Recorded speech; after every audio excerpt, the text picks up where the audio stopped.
नमस्कार बच्चों, आज की हिंदी पाठशाला में आप सबका हार्दिक स्वागत है। आज हम लोग पाठ 14 बहू की विदा के शब्दार्थ और प्रश्नोत्तर की चर्चा करेंगे।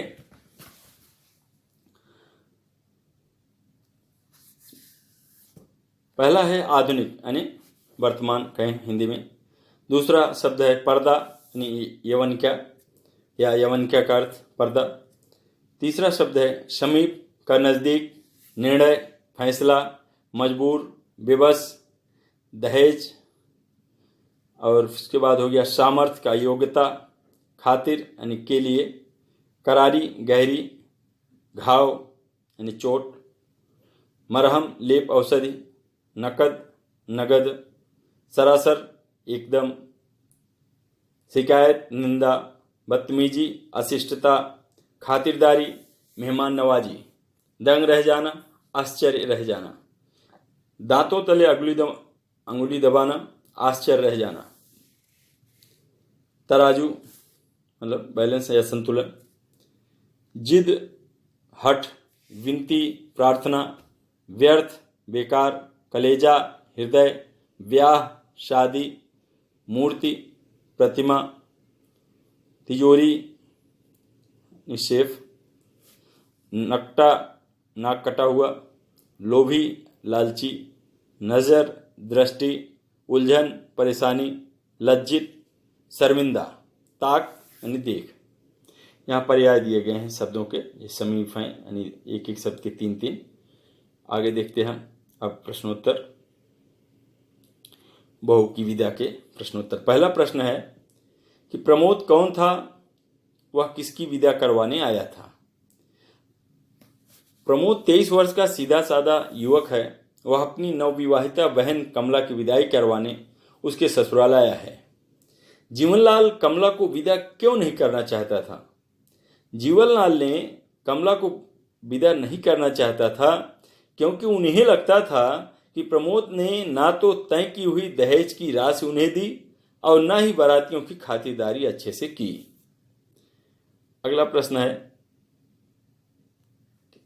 अपनी विदाई न होने पर कमला की क्या प्रतिक्रिया थी। इसका उत्तर हम इस तरह लिख सकते हैं कि अपनी विदाई न होने पर भी कमला ने अपने कष्टों को अपने भाई प्रमोद के सामने व्यक्त न होने दिया। उसने अपनी सास और ससुर की तारीफ की। उसने यह भी कहा कि गौरी आ रही है, उसका भी स्वभाव बहुत अच्छा है, आप चिंता ना कीजिए, समय के साथ सब ठीक हो जाएगा। राजेश्वरी ने जीवनलाल को क्या समझाया। राजेश्वरी ने जीवनलाल को शराफत और इंसानियत की सही परिभाषा समझाते हुए यह बताया कि बहू और बेटी में कोई अंतर नहीं है, उन्हें कमला की विदाई कर देनी चाहिए। अब पाठ के आधार पर नीचे कुछ कथन दिए गए हैं। सही कथनों के सही और वह तथा सही का तथा गलत कथनों के आगे गलत का निशान लगाइए। तो यहाँ पर आप देखिए मैंने लगाया है कि हर लड़की सास ससुर के साथ सावन बिताने का सपना देखती है, गलत है। जीवनलाल कमला की विदाई के लिए 5,000 रुपये मांगता है, सही है। कमला राजेश्वरी को ममता की मूर्ति कहती है, सही। प्रमोद कमला की विदाई के लिए दुकान बेचने की बात करता है, गलत। राजेश्वरी जीवनलाल की दहेज की मांग से सहमत नहीं थी, ये भी सही है। अब प्रश्न है बातचीत के लिए, बेटी वाले होकर भी हमारी मूंछ ऊंची है, आशय स्पष्ट कीजिए। चूंकि ये वाक्य जीवनलाल ने प्रमोद से कहा था, तो ध्यान दीजिए इसका आशय क्या है कि प्रस्तुत कथन में यह बात स्पष्ट हो जाती है कि यहाँ गर्व अभिमान की बात हो रही है। जीवनलाल का यह मानना है कि उन्होंने अपनी बेटी गौरी की शादी में कोई भी कसर नहीं छोड़ी। पर्याप्त दहेज और सामान देकर उन्होंने लड़के वालों का मुंह बंद कर दिया है। इसका उत्तर हम इस तरह लिख सकते हैं। अगला प्रश्न है कि जीवनलाल राजेश्वरी तथा कमला के चारित्रिक गुणों पर चर्चा कीजिए। इसको आप कहानी पढ़ करके इस प्रश्न को अपने शब्दों में भी लिख सकते हैं आप। अपनी सोच के अनुसार, लेकिन यहाँ उत्तर हमने दिया है। जीवनलाल धन के मद में चूर एक अभिमानी व्यक्ति है। वह पैसों को भावनाओं से अधिक महत्व देते हैं। राजेश्वरी एक समझदार और भद्र महिला है। उनमें अन्याय के खिलाफ लड़ने की अद्भुत शक्ति है। कमला एक आदर्श बहू है। वह अपने ससुराल वालों की तारीफ करती हैं और अपने भाई को भी सब कुछ सही हो जाने की दिलासा देती हैं। तो इस तरह से हमने आपको बताया। इसको आप अपने शब्दों में भी लिख सकते हैं।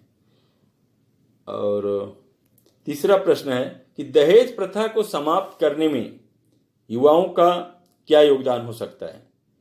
भारत भूमि से दहेज प्रथा को निर्मूल करने के लिए सबसे पहले युवाओं को अपनी सोच में सकारात्मक परिवर्तन लाने होंगे। उन्हें गुण को प्राथमिकता देनी होगी, ना कि दहेज को। कन्याओं को भी शिक्षा की पूरे अवसर प्रदान किए जाने चाहिए ताकि उन्हें भी स्वावलंबी होने का सौभाग्य प्राप्त हो। अगला प्रश्न है कि जीवनलाल किस तरह मरहम की बात करता है।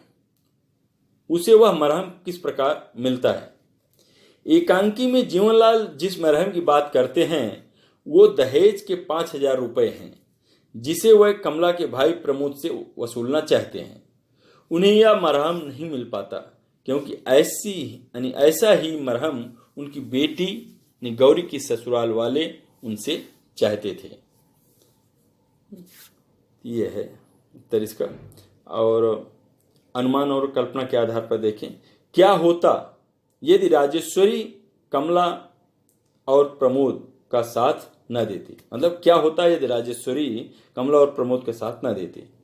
यदि राजेश्वरी कमला और प्रमोद का साथ न देती तो कमला की विदाई लगभग असंभव हो जाती और जीवनलाल को अपनी गलती का एहसास कभी भी नहीं हो पाता। दूसरा प्रश्न है, यदि गौरी की विदाई हो जाती तो क्या होता। यदि जीवनलाल की अपनी बेटी गौरी की विदाई हो गई होती तो उनका घमंड कभी भी चूर चूर न होता और न ही प्रमोद और राजेश्वरी की वाणी उनकी आंखें खोल पाती। अब जीवन मूल वाले प्रश्न हैं। 2 प्रश्न है इसमें। पहला प्रश्न है कि दहेज प्रथा नैतिक मूल्यों का हनन कर रही है, कैसे। इसका उत्तर है कि दहेज प्रथा समाज के नैतिक मूल्यों का हनन कर रही है, क्योंकि दहेज के लालची ससुराल वाले अपनी बहू को तरह तरह से परेशान करते हैं। इतना ही नहीं, कितनी बार तो बहुओं को आग के हवाले कर दिया जाता है। ऐसे में दहेज समाज के लिए एक बदनुमा दाग के सिवा कुछ भी नहीं, कलंक के सिवा कुछ ही नहीं है। दूसरा प्रश्न है कि बेटा बेटी की समानता सुदृढ़ समाज की नींव है, अपने विचार बताइए। तो इसका उत्तर भी अपने शब्दों में आप लिख सकते हैं, ये जीवन मूल वाले दोनों का भी। तो दूसरा हम उत्तर इस तरह लिख सकते हैं कि समाज में दोनों लिंगों की समान आवश्यकता होती है। इसमें विषमता आने पर समाज का सही तरीके से चल पाना असंभव है। इस समस्या के समाधान हेतु हमें बेटा बेटी को एक समान ही मानना चाहिए। उन्नति के सभी क्षेत्रों में दोनों को समान अवसर उपलब्ध करवाने चाहिए। ऐसा होने पर ही एक सुदृढ़ समाज की नींव रखी जा सकती है। तो इस तरह से हमने आपको ये प्रश्नोत्तर की आज हमने चर्चा किया और आपको मैंने समझाने का प्रयास किया। और आप लोगों को ये इन प्रश्नोत्तर यानी जो अभी हमने चर्चा किया, इन प्रश्नों के उत्तर अपने कक्षा कार्य की कॉपी पर लिखना है। एक तरह से आपके गृह कार्य है यही। और इन्हीं शब्दों के साथ मैं अपनी वाणी को विराम देता हूँ। और फिर हम अगले कालांश में अभ्यास सागर से जो उसमें व्याकरण है उसकी चर्चा करेंगे। धन्यवाद।